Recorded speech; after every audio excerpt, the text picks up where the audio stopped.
ರೇವಣ್ಣಗೂ ಶುರುವಾಯಿತು ಸಂಕಷ್ಟ. SIT charge ಶೀಟ್ನಲ್ಲಿ ಸ್ಫೋಟಕ ಮಾಹಿತಿ ಬಯಲಾಗಿದೆ. ನಿನ್ನೆ ಹೊಳೆ ನರಸೀಪುರ ಠಾಣೆ ಕೇಸ್ ಸಂಬಂಧ ಚಾರ್ಜ್ ಶೀಟ್ ಕೋರ್ಟ್ಗೆ ಚಾರ್ಜ್ ಶೀಟ್ ಸಲ್ಲಿಸಿರುವಂತಹ SIT ಅಧಿಕಾರಿಗಳು ಚಾರ್ಜ್ ಶೀಟ್ನಲ್ಲಿರುವ ಸ್ಫೋಟಕ ಮಾಹಿತಿಗಳು, ರಿಪಬ್ಲಿಕ್ ಕನ್ನಡದಲ್ಲಿ ಚಾರ್ಜ್ ಶೀಟ್ನ ಎಲ್ಲ ಮಾಹಿತಿಗಳು. ನನಗನ್ಸೋ ಪ್ರಕಾರ ರೇವಣ್ಣ ಮತ್ತು ರೇವಣ್ಣ ಪತ್ನಿ ಇಬ್ಬರು ಕೂಡ ಒಳಗೆ ಹೋಗ್ತಾರೆ ಮತ್ತೊಮ್ಮೆ.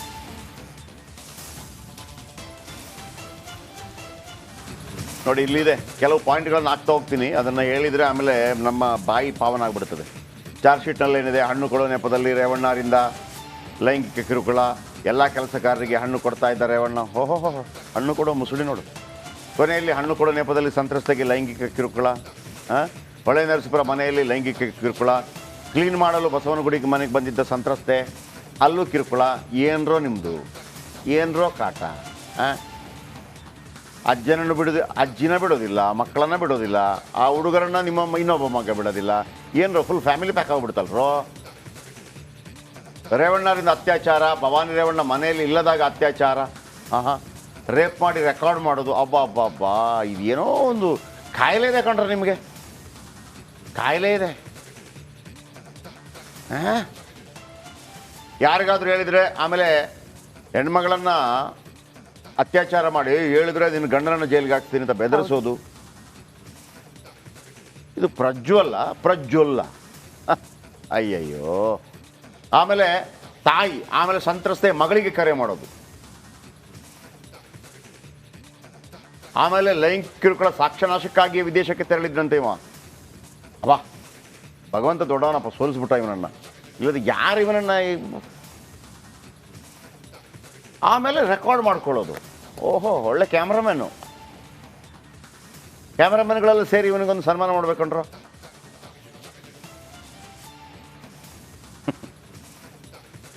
ಬನ್ನಿ, ಇದರ ಬಗ್ಗೆ ಇನ್ನಷ್ಟು ಹೆಚ್ಚಿನ ಮಾಹಿತಿ ಕೊಡ್ತಾರೆ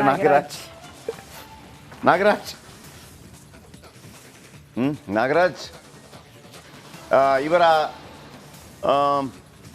ಸಾಧನೆಯ ಬಗ್ಗೆ ವಿವರಿಸಿ. ಪ್ರಜ್ವಲ್ ರೇವಣ್ಣ ಅವರ ಸಾಧನೆ ಬಗ್ಗೆ ವಿವರಿಸಿ. ಅವರ ಮಹಾ ಸಾಧನೆಯಿಂದಾಗಿ ಏನೆಲ್ಲ ತೊಂದರೆ ಆಗ್ಬೋದು ಅದನ್ನು ಕೂಡ ವಿವರಿಸಿ.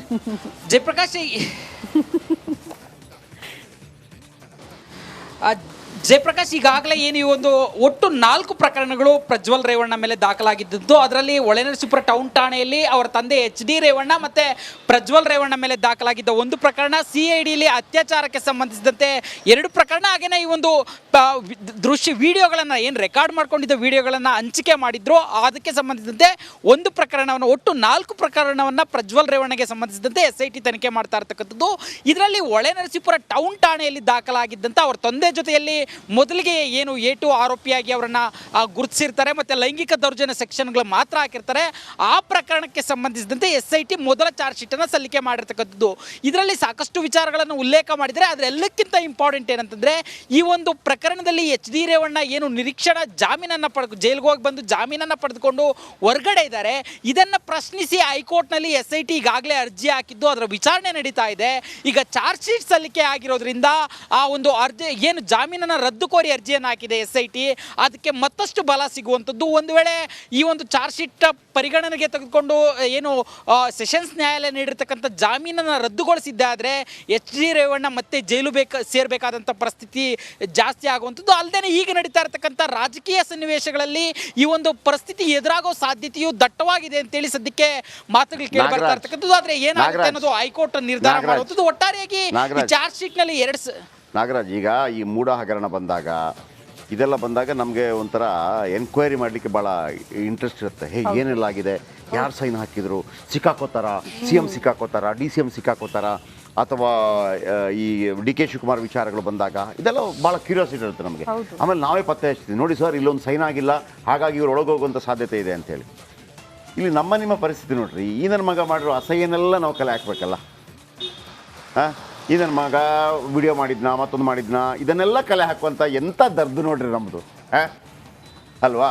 ಒಂದು ಒಳ್ಳೆ ವಿಚಾರಕ್ಕೆ ಯಾವುದಾದ್ರೂ ದೇಶದ ಭದ್ರತೆ ವಿಚಾರ, ಈಗ ಬಾಂಗ್ಲಾದೇಶ ವಲಸಿಗರು ಅವ್ರ ಬಗ್ಗೆ ಇಲ್ಲಪ್ಪ ದೇಶದ ಭದ್ರತೆ ಬಗ್ಗೆ ನಾವು ಏನು ಹೇಳ್ತಾ ಇದ್ದೀವಿ, ಮತ್ತೊಂದು ಅಥವಾ ಯಾವುದಾದ್ರೂ ಶಾಲೆ ಬಿದ್ದೋಗಿದೆ, ಇಲ್ಲ ಇದಕ್ಕೆ ಏನಾದರೂ ಪರಿಹಾರ ಕೊಡಿಸಬೇಕು ಇನ್ನೊಂದು, ಆಮೇಲೆ ಬೆಂಗಳೂರಿನ ಗುಂಡಿ ಹಾಳಾಗಿದೆ ಇದರ ಬಗ್ಗೆ ಒಂದು ಸ್ಟೋರಿ ಮಾಡೋಣ ಇನ್ನೊಂದು, ಅಥವಾ ಯಾವುದೋ ದೊಡ್ಡ ಸ್ಕ್ಯಾಮ್ ಆಗಿದೆ ರಾಜಕಾರಣಿಗಳು ಅಥವಾ SC STಗಳ ದುಡ್ಡು ಹಾಳಾಗಿದೆ ಯಾವುದರಲ್ಲಿ ವಾಲ್ಮೀಕಿ ನಿಗಮದಲ್ಲಿ, ಇದೆಲ್ಲ ನಮಗೆ ಭಾಳ ಖುಷಿ ಕೊಡುವಂಥ ವಿಚಾರ. ಈ ಅಬ್ಬೆಪಾರಿಗಳೆಲ್ಲ ಮಾಡಿದಂಥ ಈ ಹಲ್ಕಟ್ಟು ಕೆಲಸಗಳನ್ನೆಲ್ಲ ನಾವು ಇಲ್ಲಿ ವಿವರ ಮಾಹಿತಿಗಳನ್ನು ಸಂಗ್ರಹ ಮಾಡಬೇಕು ಅಂತಂದರೆ ನಮ್ಮ ಪರಿಸ್ಥಿತಿ ನೋಡ್ರಿ ರೀ. ಆಮೇಲೆ ಇವರು VIP ಗಳು ನಕ್ಕ ಪಿಚ್ಚಗಳೆಲ್ಲ. Okay, next story. ಇನ್ನು ಉಡುಪಿಯಲ್ಲಿ ಯುವತಿಯ ಅತ್ಯಾಚಾರ ಪ್ರಕರಣಕ್ಕೆ ಸಂಬಂಧಪಟ್ಟಂತೆ ಆರೋಪಿ ಅಲ್ತಾಫ್ನನ್ನ ಸದ್ಯ ಪೊಲೀಸರು ಬಂಧಿಸಿದ್ದಾರೆ. ಉಡುಪಿ ಜಿಲ್ಲೆಯ ಕಾರ್ಕಳದಲ್ಲಿ ನಡೆದಂತಹ ಘಟನೆ ಇದು. ಯುವತಿಯನ್ನ ಸಾಮೂಹಿಕವಾಗಿ ಅತ್ಯಾಚಾರ ಮಾಡಿದ್ರಾ ಅನ್ನೋದು ಪ್ರಶ್ನೆ. ಹಿಂದೂ ಪರ ಕಾರ್ಯಕರ್ತರು ಇಂಥದ್ದೊಂದು ಗಂಭೀರ ಆರೋಪ ಮಾಡ್ತಿದ್ದಾರೆ. ಸಂತ್ರಸ್ತೆಗೆ ಇನ್ಸ್ಟಾಗ್ರಾಮ್ ಮೂಲಕ ಅಲ್ತಾಫ್ ಪರಿಚಯ ಆಗುತ್ತೆ. ಶುಕ್ರವಾರ ಮಧ್ಯಾಹ್ನ ಯುವತಿಯನ್ನ ರೇಪ್ ಮಾಡಿದ್ನಂತೆ ಈ ಅಲ್ತಾಫ್. ಬಿಯರ್ ಬಾಟಲ್ನಲ್ಲಿ ಮಾದಕ ವಸ್ತು ಬೆರೆಸಿ ಅತ್ಯಾಚಾರ ಮಾಡಿರುವ ಆರೋಪ. ನಿನ್ನೆ ಹಿಂದೂ ಕಾರ್ಯಕರ್ತರೇ ಜೋರು ಪ್ರತಿಭಟನೆ ಮಾಡಿದ್ರು ಈ ವಿಚಾರಕ್ಕೆ ಸಂಬಂಧಪಟ್ಟಂತೆ.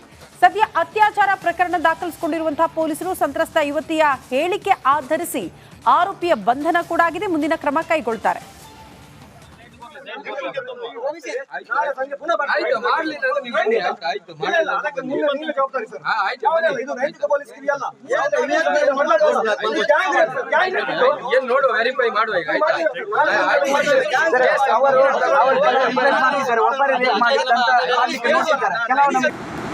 ನಿನ್ನೆ ಸಂಜೆ ಕಾರ್ಕಳ ಟೌನ್ ಪೊಲೀಸ್ ಸ್ಟೇಷನ್ ವ್ಯಾಪ್ತಿನಲ್ಲಿ ಒಂದು ಹುಡುಗಿಯನ್ನು ಅಪಹರಣ ಮಾಡಿ ಅತ್ಯಾಚಾರ ಮಾಡಿದ್ದಾರೆ ಎಂದು ಒಂದು ದೂರು ಬಂದಿದೆಯೇ.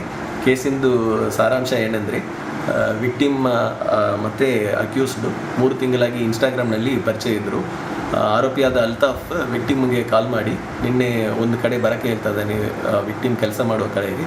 ಅಲ್ಲಿ ವಿಕ್ಟಿಮ್ ಹೋದಾಗ ಅಲ್ಲಿಂದ ಅಪಹರಣ ಮಾಡಿಕೊಂಡು ಅಲ್ಲಿಂದ ಕರ್ಕೊಂಡು ಹೋಗಿ ಡ್ರಿಂಕ್ಸ್ನಲ್ಲಿ ಏನೋ ಮಿಕ್ಸ್ ಮಾಡಿ ನನಗೆ ಕೊಟ್ಟಿದ್ದಾನೆ. ಅದೇ ಸಂದರ್ಭದಲ್ಲಿ ನನಗೆ ಅತ್ಯಾಚಾರ ಮಾಡಿದ್ದಾನೆ ಎಂದು ಕೇಸ್ ಕೊಟ್ಟಿದ್ದಾರೆ. ಇದರ ಸಲುವಾಗಿ ಆರೋಪಿ ಅಲ್ತಾಫ್ ಮತ್ತು ಡ್ರಿಂಕ್ಸನ್ನು okay okay okay okay okay okay ಯಾವ ಊರಿದು? ಉಡುಪಿ ಇದೊಂದು ಕಾರ್ಕಳದ ಹತ್ರ. ಅದು ಕಾರ್ಕಳ ಅಲ್ಲ, ಕಾರ್ಕಳ. ಕಾರ್ಕಳ. ನೀವೇನು ಕಾರ್ಕಳ, ನಾನೀಗ ಬಾಗಲಕೋಟೆ ಅಂತ ಹೇಳ್ತೀನಾ? ಕಾರ್ಕಳ. ಸೂರತ್ಕಲ್ ಅಲ್ಲ, ಸುರತ್ಕಲ್. ನಾನು ಹಂಗೆ ಹೇಳ್ದ ಕಾರ್ಕಳ ಅಂತ. ಹೌದು, ಕಾರ್ಕಳ ಅಂತ ಹೇಳಿದ್ರು. ಆಮೇಲೆ ಇಲ್ಲ ಅಂತಂದ್ರೆ ಅಲ್ಲಿ ಊರವ್ರು ನಮಗೆ ಬೈತಾರೆ, ಏನ್ ಹೇಳ್ರೆ ಕಾರ್ಕಳ ಅಂತ ಹೇಳ್ತಾ ಇದ್ರೆ ಅವ್ರಿಗೆ ಹೇಳಕ್ಕಾಗಿಲ್ವಾ ಅಂತ ಹೇಳಿ ಅದಕ್ಕೆ ಹೇಳ್ತಾ ಇದ್ದೀನಿ. ಆಮೇಲೆ ನಾನು ಸಪೋರ್ಟ್ ಮಾಡ್ಬೇಕಲ್ಲ ಅದಕ್ಕೆ. ಬಾಗಲಕೋಟೆ ಅಂತ ಹೇಳಿದ್ರು, ನಾನು ಬಾಗಲಕೋಟೆ ಅಂತ ಹೇಳ್ತಾ ಇದ್ದೀನಿ ಅಂತ ಹೇಳಿ. ಎಲ್ಲ ನಮ್ಮ ರಾಜ್ಯದ ಊರುಗಳೇ. ಹೌದು, ಇಲ್ಲಿ ಅದ್ರಲ್ಲಿ ಹೇಳಿ ಮಾತಿಲ್ಲ, ಎಲ್ಲವೂ ನಮ್ಮದೇ. ಬನ್ನಿ, ನಮ್ಮ ಉಡುಪಿ ರಿಪೋರ್ಟರ್ ಇದ್ರ ಬಗ್ಗೆ ಹೆಚ್ಚಿನ ಮಾಹಿತಿ ಕೊಡ್ತಾರೆ. ಏನಿದು ಈ ತರ ಎಣ್ಣೆ ಹೊಡಿಸಿ ರೇಪು, ಆಮೇಲೆ ಮತ್ತೆ ಇದು ಬಹಿರಂಗ ಆಗಿದ್ದು ಹೇಗೆ? ಈಗ ಪರಿಸ್ಥಿತಿ ಹೇಗಿದೆ?